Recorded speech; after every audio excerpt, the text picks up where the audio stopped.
좀 점검을 좀 해보면요, 우리가 2주 동안 영화 설교를 해서 아마 좀 많이 잊으셨을 것 같은데, 자, 모든 책을 보면 이제 클라이막스가 있죠. 클라이막스. 로마서의 클라이막스는 어디입니까? 8장이죠. 어떻게 보면 굉장히 빨리 나오는 클라이막스입니다. 왜냐하면 로마서가 16장까지 있는데 8장에서 클라이막스니까 굉장히 좀 클라이막스가 빠른 책이에요. 자, 그런데 우리가 로마서 7장을 읽다 보면 굉장히 혼란스럽다고 그랬죠. 왜냐하면 이 사도 바울의 영적 상태가 굉장히 적나라하게 드러나요. 이 로마서 8장의 그 클라이막스를 향해 달려가는 그 영적인 흥분 상태. 와, 정말 이제 8장에 엄청난 복음이 제시가 돼야 되는데 7장을 써내려가면서 막 그 영적으로 흥분한 게 느껴지는 거죠. 그래서 점점 이제 분위기가 고조되는 게 느껴지는데, 그래서 이 영적인 흥분 상태의 증거가 뭐냐? 증거가 뭐라고 말씀드렸습니까? 이 사도 바울이 7장을 쓰면서 순서도 좀 왔다 갔다 하고, 순서도 왔다 갔다 하고, 반복, 뭐 필요 없어 보이는 반복도 막 하고, 한 얘기 또 하고 막 이렇게 되죠. 그러니까 이걸 보니까 우리가 이 로마서 7장을 읽으면서 그 분위기를 같이 느껴야 된다, 이렇게 말씀을 드렸습니다. 자, 그래서 이 7장이 워낙 좀 띄엄띄엄하고 좀 이랬기 때문에 좀 복습을 조금 해보면 중요한 이야기들, 7장에서 중요한 이야기가 바로 이겁니다. 생명에 이르게 할 그 계명이 내게 대하여 도리어 사망에 이르게 하는 것이 되었다다. 자, 하나님이 우리에게 율법을 주셨습니다. 율법을 주신 목적이 뭐예요? 니네들 이 율법으로 인해서 죽어라, 이렇게 주신 게 아니죠. 이 율법을 통해서 생명을 얻어라. 율법을 통해서 생명을 얻으라고 주신 이 율법이 오히려 우리에게 그것 때문에 사망이 이르게 됐어요. 자, 이거를 조금 더 잘 이해하기 위해서 어떤 사건을 생각하면 좋을까 고민을 하다가 2015년 3월 24일에 있었던 사건입니다. 그 독일에 그 절만 윙스라는 이제 항공사가 있다고 하는데, 이 항공사 이제 비행기가 그 바르셀로나에서 출발을 했습니다. 근데 이제 기장과 부기장이 있잖아요. 비행기를 타 보면 이제 기장과 부기장이 누구였냐면, 기장은 6,000시간의 비행 시간을 가진 아주 베테랑 기장이었어요. 근데 부기장은 이제 그야말로 이제 기장이 되기 위해서 이제 훈련을 하는 그런 과정에 있었습니다. 자, 근데 이제 문제가 뭐냐면 이 부기장이 아주 심각한 우울증 환자였어요. 아주 심각한 우울증이었는데, 그래서 의사가 아니 당신 부기장이라면서 이거 당신 지금 비행을 한 상태가 아니다, 비행하지 말아라라고 그 담당 의사가 권유까지 했는데 이거를 비행사에 보고를 안 했어요. 이게 개인정보보호법 때문에 보고를 안 해도 되는 거예요. 이게 뭐가 좀 잘못됐죠. 사실 이 정도 되면 의무적으로 그 자기가 뭐 비행에 부적합한 무슨 질병이나 이런 게 있으면 의무적으로 보고를 하는 이 법 체계가 돼야 되는데, 이게 개인정보보호법 이런 것 때문에 보고를 안 해도 되는. 그래서 이 사람은 비행사에 보고를 안 했어요. 아주 심각한 우울증 상태에서 이제 비행을 시작을 했는데, 그래서 이제 바르셀로나에서 출발을 했습니다. 출발을 하고 이제 알프스 산맥을 넘는 그런 시점이었어요. 근데 이제 기장이 이제 이거 CNN 뉴스에 의하면 내가 화장실 갔다 올게라고 하니까 그 부기장이 지금 가세요. 지금 화장실을 얼마든지 다녀오세요. 그래서 이제 이 기장이 화장실을 가게 됩니다. 화장실 가려면 이제 조종석 문을 열고 나가서 화장실을 간 거죠. 자, 그런데 이제 그래서 이 부기장이 심각한 우울증에 있는 이 사람이 그 조종실 문을 잠가 버립니다. 조종실 문을 잠가 버리고 급강하를 시작을 했어요. 급강하를. 그래서 거의 이제 뭐 부딪힐 직전까지 이르게 됐습니다. 그래서 화장실에 갔던 기장이 깜짝 놀라가지고 그 조종실로 들어가려고 문을 두드립니다. 문을 막 두드리는데 이 부기장이 문을 잠가놓고 절대로 안 열어줘요. 그래서 막 이 급해가지고 그 우리나라, 글쎄 요걸 이제 그 영어로 하니까 댐도 이렇게 되긴다는데, 우리나라식으로 치면 야 임마 뭐 문 좀 열어 막 이랬겠죠. 굉장히 이제 이게 다 녹음돼 있어요. 근데 그 결국까지 문을 안 열어주다가 결국 고도를 너무 낮춰서 한쪽 날개가 저 봉우리에 부딪히고 맙니다. 그리고 나서 결국은 추락을 해서 전원이 다 사망을 해요. 승객이 144명, 승무원이 6명 있었습니다. 전원 다 사망하는 이 사건이 벌어지게 됐는데, 자 보십시오. 그 원래는 옛날에는요, 이 그 조종석 문이 그 비상 코드를 누르면 열리게 돼 있었거든요. 뭐 그럴 일이 있잖아요. 비상시에는 코드를 눌러서 그 문을 열 수 있게 돼 있었다고요. 근데 그것마저 못 열리게 한 게 언제부터 그랬냐면 9.11 테러 이후로 미국의 항공법이 제일 먼저 바뀌었고 그 위에 국제 모든 나라들이 다 따라서 항공법을 바꿨어요. 어떤 경우에도 열 수 없게 안에서 잠궈버리면 그렇죠. 이 테러리스트가 뭐 스튜디오스 한 명을 협박을 해서 야 너 이거 비상 코드 눌러서 열어라 이러면 안 되잖아요. 그래서 안에서 잠그면 어떤 경우에도 열 수 없게 바뀌었거든요. 9.11 테러 이후에. 그래서 그러니까 이 의도는 뭐겠습니까? 항공기의 안전을 위해서 어떤 경우에도 안에서 잠그면 못 열리게 바꿔놨어요. 근데 그것 때문에 지금 문제가 생긴 거예요. 차라리 밖에서 열 수 있었으면 문제가 안 생겼을 텐데 법이 바뀌어서. 자, 그럼 생각해 보십시오. 이 항공법은 목적이 뭐죠? 항공기의 안전을 위해서 어떤 경우에도 못 열게 만들었어요. 근데 오히려 그 법이 항공기를 추락하게 만들었단 말이에요. 오늘의 이 말씀이 딱 그런 경우예요. 생명에 이르게 할 그 계명 율법이 하나님이 우리에게 율법을 주신 이유는 뭡니까? 율법 때문에 죽으라고 주신 게 아니라 율법을 살리는 도구로 주셨어요. 우리를 살리는 도구. 그런데 반대로 내게 대하여 도리어 사망에 이르게 되는 것이 되었다. 바로 이 똑같은 케이스가 아닌가 그런 생각이 듭니다. 자, 그리고 7장에서 또 하나 짚고 넘어갈 될 것이 뭐냐면 우리 마음속에 두 법이 서로 싸우고 있는 거예요. 내 속사람으로는 하나님의 법을 즐거워하죠. 그렇죠. 우리는 뭐 다 하나님의 법이 얼마나 좋은 법입니까? 내 속으로는 그렇게 생각을 하는데 내 지체 속에 다른 한 법이 내 마음의 법과 싸운다는 거예요. 그래서 내 지체 속에 있는 죄의 법으로 나를 사로잡는 것을 보는도다. 두 법이 내 마음속에 서로 싸우고 있는데 누가 이기냐? 내 마음속에 있는 나쁜 죄성이 오히려 항상 이기게 된다. 이것을 로마서가 고민을 하고 있는 겁니다. 우리 저 장로님 한 분이 저한테 좋은 자료를 하나 보내주셨는데 이게 아메리칸 네이티브 아메리칸 아메리카 인디언들이 이 얘기가 있나 봐요. 이제 아이들한테 이제 어른이 추장이 얘기를 해주는 겁니다. 내 마음 속에 싸움이 일어나고 있단다라고 얘기하면서 뭐라고 얘기를 해주냐면 두 마리의 늑대 간에 벌어지는 싸움이 내 마음 속에 있다. 어떤 늑대냐? 한 늑대는 아주 악한 늑대다. 화, 질투, 분노, 슬픔, 후회, 뭐 욕심 이런 게 가득한 아주 악한 늑대가 내 마음속에 있고 또한 한 마리의 늑대가 있는데 그 늑대는 뭐냐? 기쁨, 평화, 사랑, 희망 이런 늑대가 내 마음속에 두 마리의 늑대가 늘 싸우고 있다. 이건 모든 사람의 마음속에 이 두 늑대가 항상 싸우고 있다는 거예요. 자, 그래서 이제 이 아이가 묻습니다. 그럼 어느 늑대가 이깁니까? 자, 어느 늑대가 이깁니까? 그러자 이 추장이 이렇게 대답을 합니다. 네가 먹이를 주는 놈이 이긴다. 그렇죠. 우리는 이 두 마리의 늑대 중에 근데 이 로마서에 의하면 항상 누구에게 먹이를 주는 거예요. 나쁜 늑대에게 우리는 먹이를 주는 거예요. 그래서 그 늑대가 이기게 만드는 거예요. 이게 이 로마서의 진리가 아니겠습니까? 사실 이 세상에 어떤 종교든지요, 적어도 고등 종교라면 진리의 일부분을 가지고 있습니다. 불교라고 해서 다 틀린 게 아니죠. 불교도 진리가 많이 있어요. 왜? 하나님이 주신 이 모든 진리를 물론 이제 기독교처럼 완전히 좋은 방법으로 가는 게 아니라 다른 방법으로 가기 때문에 한계는 있죠. 한계는 있지만 불교든지 심지어는 이슬람교도 다 그 안에 진리가 있단 말이에요. 진리의 끝에 도달하지 못해서 그렇지. 마찬가지로 아메리칸 인디안들의 이 지혜 속에도 이 진리가 담겨져 있는 거예요. 그래서 지금 이것은 무엇을 우리에게 얘기해 주고 있습니까? 내 속사람으로는 하나님의 법을 즐거워하되 내 지체 속에서 또 다른 한 법이 내 마음의 법과 싸워 내 지체 속에 있는 죄의 법으로 나를 사로잡는 것을 보는도다. 이 진리를 우리에게 말해주고 있는 거예요. 그래서 이제 7장의 거의 마지막에 가서 뭐라고 지금 사도 바울이 탄식을 합니까? 오호라 나는 곤고한 나는 비참한 사람이로다. 이 사망의 몸에서 누가 나를 건져내랴. 여기서 누가 건집니까? 예수 그리스도를 이제 8장에서 얘기하려고 준비를 하고 있는 거예요. 오호라 아주 탄식을 하는 거예요. 그래서 이제 이거 번역을 참 잘한 겁니다. 영적인 흥분 상태 아주 비참한 걸 또 나타내거든. 원래는 이제 감탄문으로 돼 있는 것을 감탄사로 우리나라는 이제 한글 성경에 이렇게 번역을 한 겁니다. 자, 그래서 이제 7장의 이 갈등, 이 고민 이게 쫙 마지막에 이르러서 7장의 맨 마지막 절에서는 이제는 이 고민을 마치고 감사가 이제 터져 나옵니다. 7장의 맨 마지막 절이 뭐죠?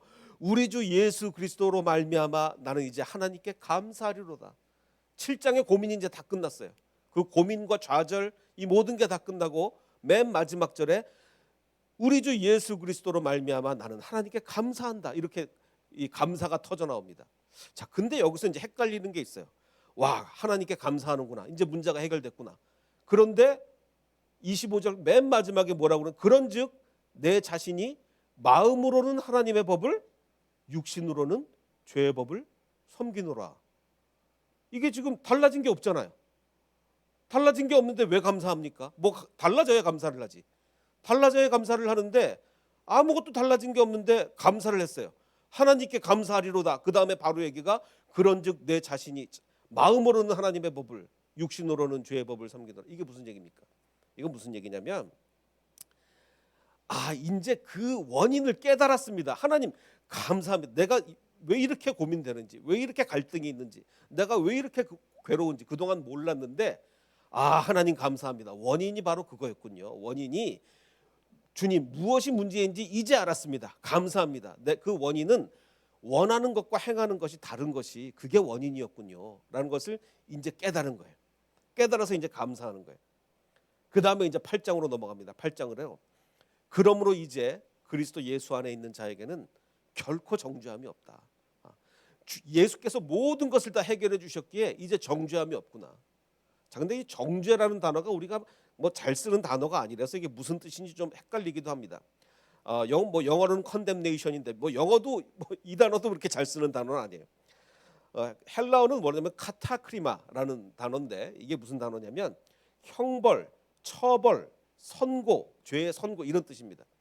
그러니까 그러므로 이제 그리스도 예수 안에 있는 자에게는 결코 카타크리마가 없나니, 그러니까 벌 받는 게 없다는 거예요. 우리가 이제 죄를 진 걸로 인해서 벌 받는 게 없다는 거예요. 그럼 너무 좋은 거 아닙니까? 자, 그런데 이제 나는 결코 정죄함이 없나니 이는 그리스도 예수 안에 있는 생명의 성령의 법이 죄와 사망의 법에서 너를 해방하였습니다. 자, 이거 정말 좋은 말씀인데 문제는 뭐냐면 우리가 이제 이 신칭의 믿음으로 의롭게 된다라는 이 신칭의를 잘못 이해하게 되면 2절에서 끝나는 거예요. 그렇지, 예수님이 우리 문제를 해결해 주셨으니까 나는 이제 결코 정죄함이 없다. 나는 벌 받는 게 없다. 이미 예수님께서 내 죄가를 다 치르셨다. 여기서 그리고 이제 나는 해방됐다. 여기서 딱 끝나버리면 잘못된 이신칭의가 되는 겁니다. 여기서 끝나면 기독교가 망가지는 거예요. 여기서 끝나면 정말 처참히 기독교가 망가지는 거예요. 이 다음에 있는 말이 정말 중요한 말인데 여기서 끝나버리면 안 된다는 거죠. 그러면 해방으로 끝나는 게 아니라 그 다음에 나온 말이 뭐냐? 그 다음에 나온 말이 율법이 할 수 없는 그것을 하나님은 하신다. 자, 율법이 못했던 게 뭡니까? 율법의 원래 목적은 우리한테 정말 하나님의 뜻대로 살아가고 하나님이 원하시는 뜻을 행해 드리고 이게 율법의 원래 목적이었어요. 근데 율법은 그걸 못했어요. 원래 목적대로 안 됐습니다. 근데 율법이 할 수 없는 것을 하나님은 하신다. 전능하신 하나님은 하시나니 어떻게 하셨느냐? 자기 아들을 죄 있는 육신의 모양으로 보내셔서 그 다음에 어떻게 하셨느냐? 그 다음에 우리 죄 다 사하시고 끝. 이제 우리는 이제 형벌 안 받고 끝. 이게 아니라 그 다음이 정말 중요합니다. 그 영을 따라 행하는 우리에게 율법의 요구가 이루어지게 했단 말이에요. 하나님이 뭘 하셨어요? 전능하신 하나님이 뭘 하셨어요? 우리에게 율법의 요구가 이루어지게 했단 말이에요. 하나님이 예수님을 안 보내셨으면 우리가 그렇게 못해요. 그렇게 못하는데 하나님께서 전능하셔서 예수님을 보내주시고 우리의 죄가를 사해 주시고 그 다음에 해주신 게 뭐냐? 율법의 요구가 그 전에는 할 수 없었던, 예수님이 오시기 전에는 할 수 없었던 율법의 요구가 우리 삶에 이루어지게 했단 말이에요. 이게 진짜 이신칭의입니다. 여기까지 안 가면 가짜 기독교가 되는 가짜 기독교. 우리 죄 다 용서받았다 끝. 이렇게 되면 완전히 가짜 기독교죠. 그 지난 이제 수요일 날 우리 그 부교육자님들 설교를 하셨는데 우리 교회 부교육자님들 정말 설교 좋습니다. 저는 옛날에 청년 때 교회 다닐 때 담임 목사님이 그러니까 수요 예배가 이제 담임 목사님 설교하시는 날 있고 이제 부교육자님들 설교하시는 날이 있는데 저는 담임 목사님 설교하는 날은 안 갔습니다. 하고 맨날 부교육자 설교하는 날만 가는데 왜냐하면 담임 목사님 설교 맨날 듣잖아요. 맨날 듣고 뭐 이제 부교육자님들이 좀 젊으시고 참신하고 이러니까 저는 이제 부교육자님들 설교하실 때만 이제 그 수요 예배 갔는데 우리 교회 부교육자님들 정말 설교를 잘하세요. 지난주에 이제 우리 이우람 목사님께서 설교를 하셨는데 이제 오병이어 사건을 이제 설교를 하신 거예요. 근데 이제 그 오병이어 사건을 설교를 하시면서 이제 본인의 의견보다는 이제 그 기독교 윤리학 우리 학교 다니실 때 그 신학대학원 다니실 때 이제 기독교 윤리학 시간에 윤리학 교수님이 하신 이야기를 좀 이렇게 우리에게 전해 주셨어요. 무슨 얘기냐면 자, 오병이어 사건의 가장 놀라운 기적은 뭐냐? 가장 놀라운 기적은 뭐냐? 그 윤리학 교수님의 입장을 소개했는데 뭐라고 소개했냐면 사람들이 마음을 고쳐 먹은 거다. 마음을 고쳐 먹은 거다. 자, 이게 무슨 얘기냐면 좀 배경 설명을 하자면 이렇습니다. 이 오병이어 사건을 크게 두 가지로 해석을 합니다. 크게 두 가지로 나눠서 어떻게 나눠지느냐? 이 보수적 신학을 가진 사람하고 좀 진보적 신학을 가진 사람하고 완전히 다르게 해석을 하죠. 자, 보수 신학에서는 주로 어떻게 해석을 하냐면 자, 보수 신학의 특징이 뭡니까? 보수 신학은 초자연적 기적을 다 인정하는 거예요. 초자연적 부활 그리고 뭐 천국 그리고 초자연적 예수님이 무리를 진짜로 무리를 걸으시고 예수님이 모든 기적을 다 뭐 진짜로 병자를 고치시고 이게 초자연적 기적을 다 인정하는 게 보수 신학이고 좀 진보적 신학은 초자연적인 것을 뭐 완전히 거부한다기보다 대부분 부정을 합니다. 그래서 과학적으로 입증된 것만 믿고 뭐 이런 게 이제 보통 진보적 신앙이 되는데 뭐 완전히 그런 건 아니지만 크게 나눠서 그렇다는 겁니다. 자, 그러면 보수 신학에 의하면 오병이어 기적은 어떤 기적이겠습니까? 실제로 음식의 양이 폭발적으로 늘어난 거예요. 보리떡 5개와 물고기 2마리밖에 없었는데 실제로 글쎄 그 어떻게 늘어났는지는 모르지만 실제로 음식의 양이 폭발적으로 늘어나서 5천 명이 다 먹고도 남았다. 이게 이제 보수 신학이고 진보 신학은 어떻게 해석을 하냐면 예수님의 말씀에 감동을 받아서 사람들이 자기가 쌓은 거 혼자 먹으려고 꿈쳐두고 있었는데 혼자 먹으려고 저기 숨겨두고 있었는데 내가 이러면 안 되지. 이거 나눠 먹어야지. 그러면서 이제 다 나눠 먹었다. 이게 이제 진보 신학의 해석이 되겠습니다. 자, 저는 어떤 쪽일까요? 저는 신학적으로는 굉장히 보수적인 사람입니다. 제가 아주 뭐 최고로 보수적인 신학을 공부한 사람이기 때문에 저는 이제 그 초자연적 정말 예수님이 방법은 모르겠지만 음식의 양을 폭발적으로 늘렸다. 이제 이것이 제가 믿는 겁니다. 근데 신학교 교수님 중에는 이렇게 진보적인 견해를 내놓는 신학 교수들이 좀 있어요. 우리 이우람 목사님도 굉장히 저랑 마찬가지로 아주 보수적인 신학을 하시는 분인데 이제 그 교수님의 이제 견해를 이렇게 좀 소개를 해주셨어요.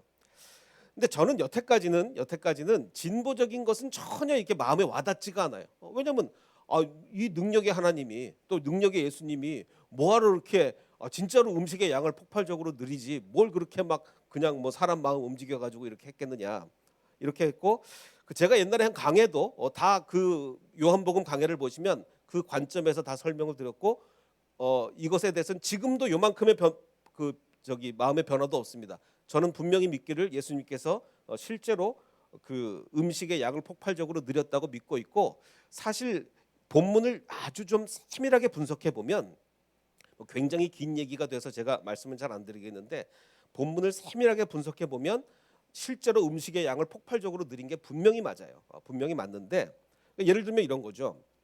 예수님이 빌립에게 이렇게 묻습니다.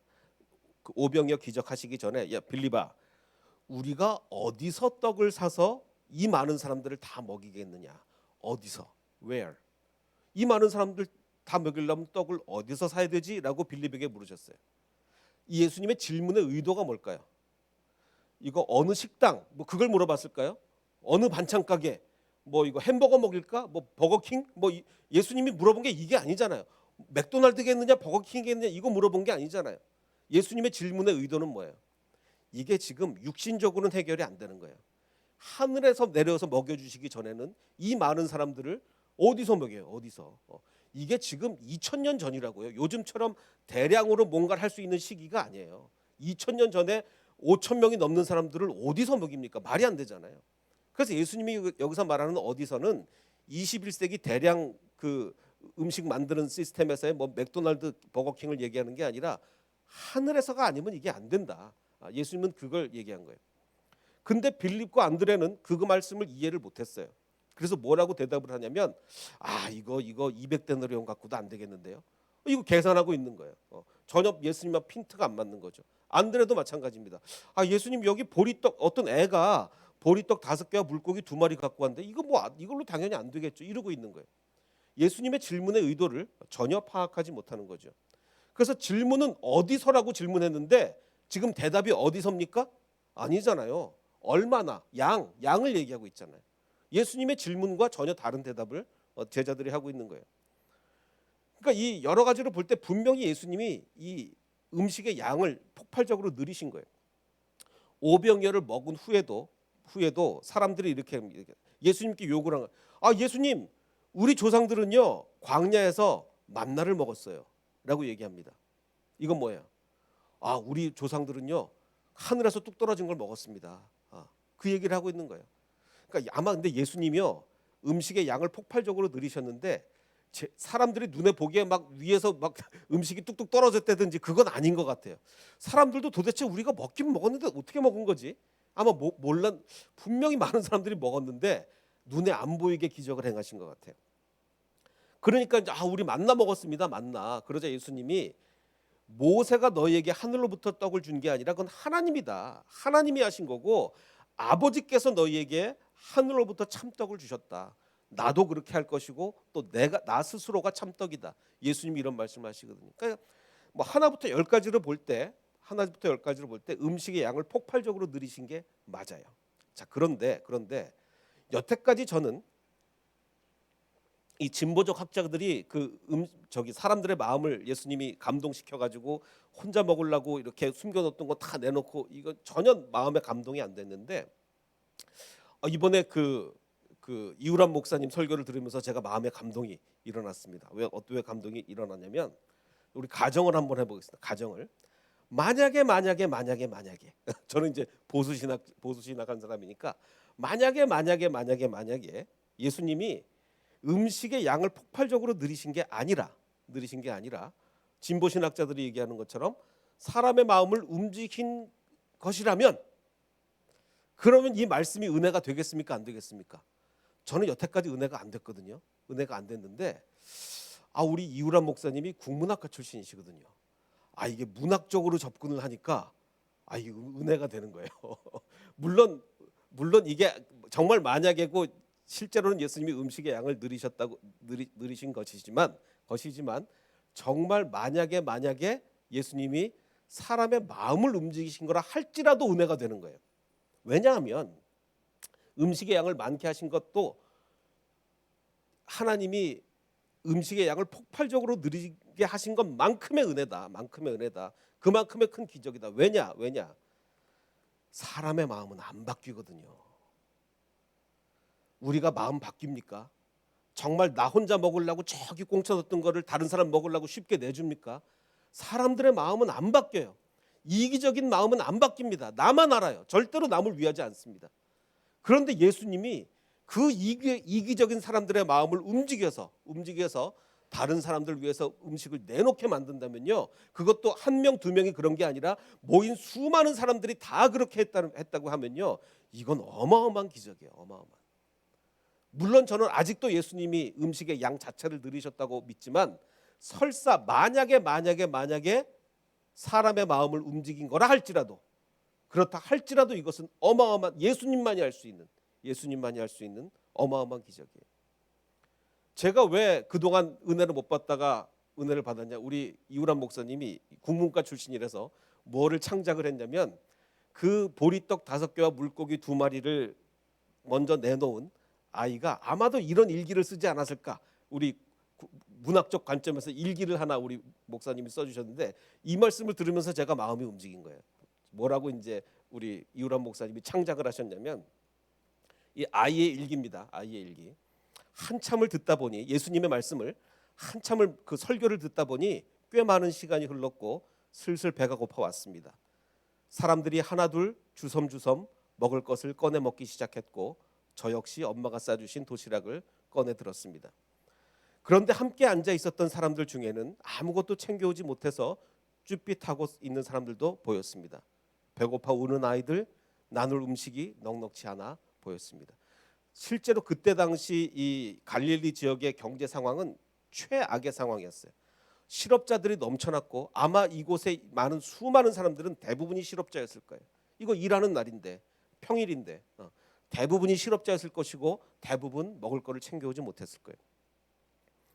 예수님이 자리에서 일어나 축복하는 기도를 했습니다. 기도가 끝나자 하나둘 사람들이 자기가 가진 음식의 일부를 덜어내기 시작했습니다.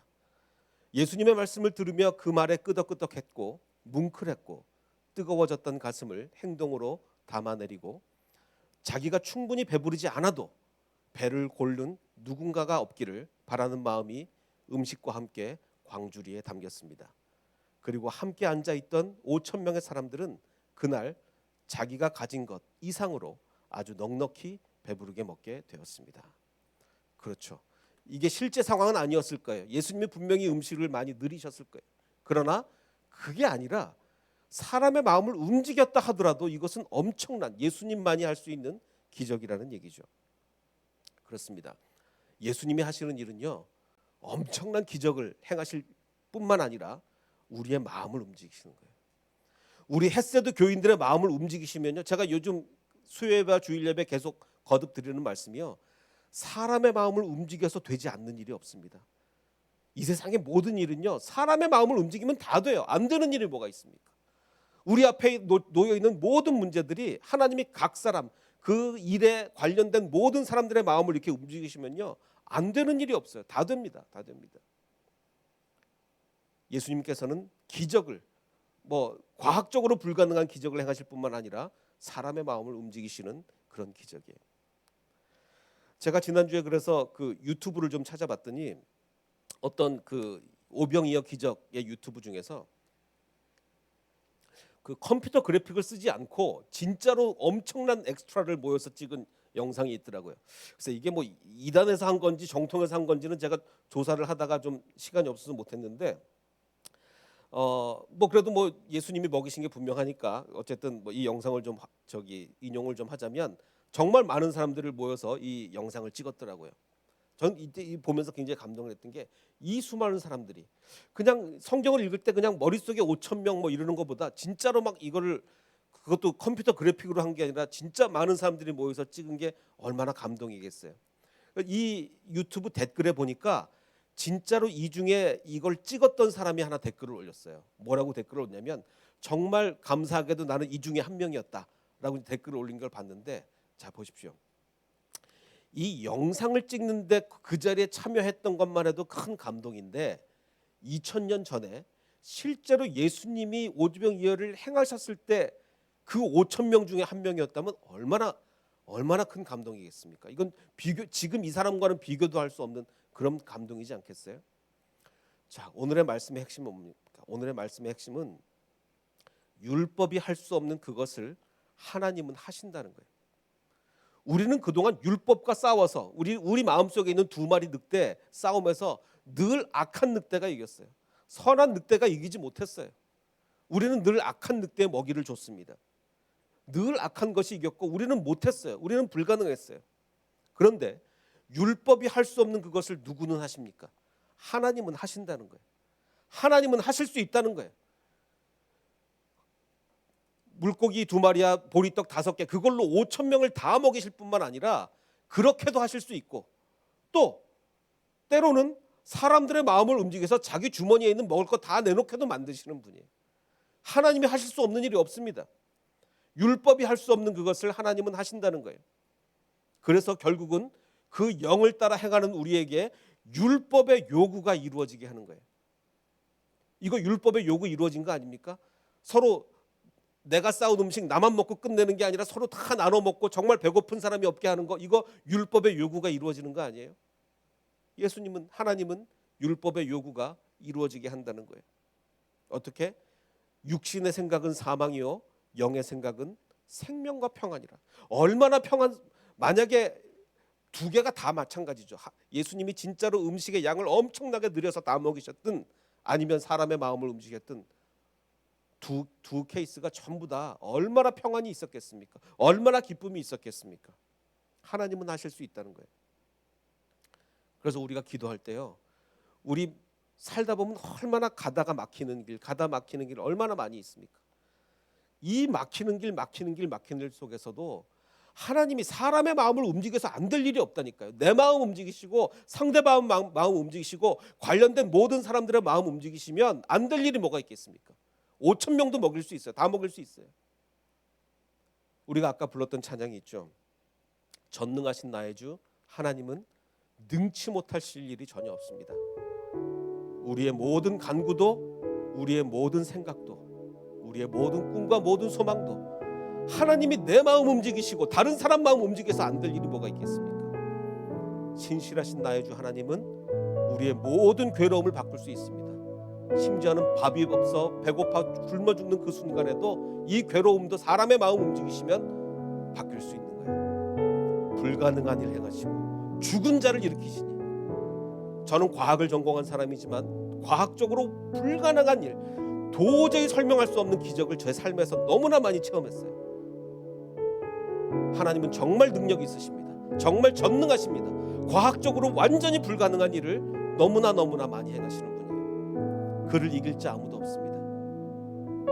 주님께서는 우리를 바꿀 수 있습니다. 우리의 마음을 바꾸고 우리의 삶을 바꾸고 모든 것을 다 바꿀 수 있어요. 전능하신 나의 주 하나님, 그 하나님을 믿는 저와 여러분이 되시기를 주님의 이름으로 축원합니다.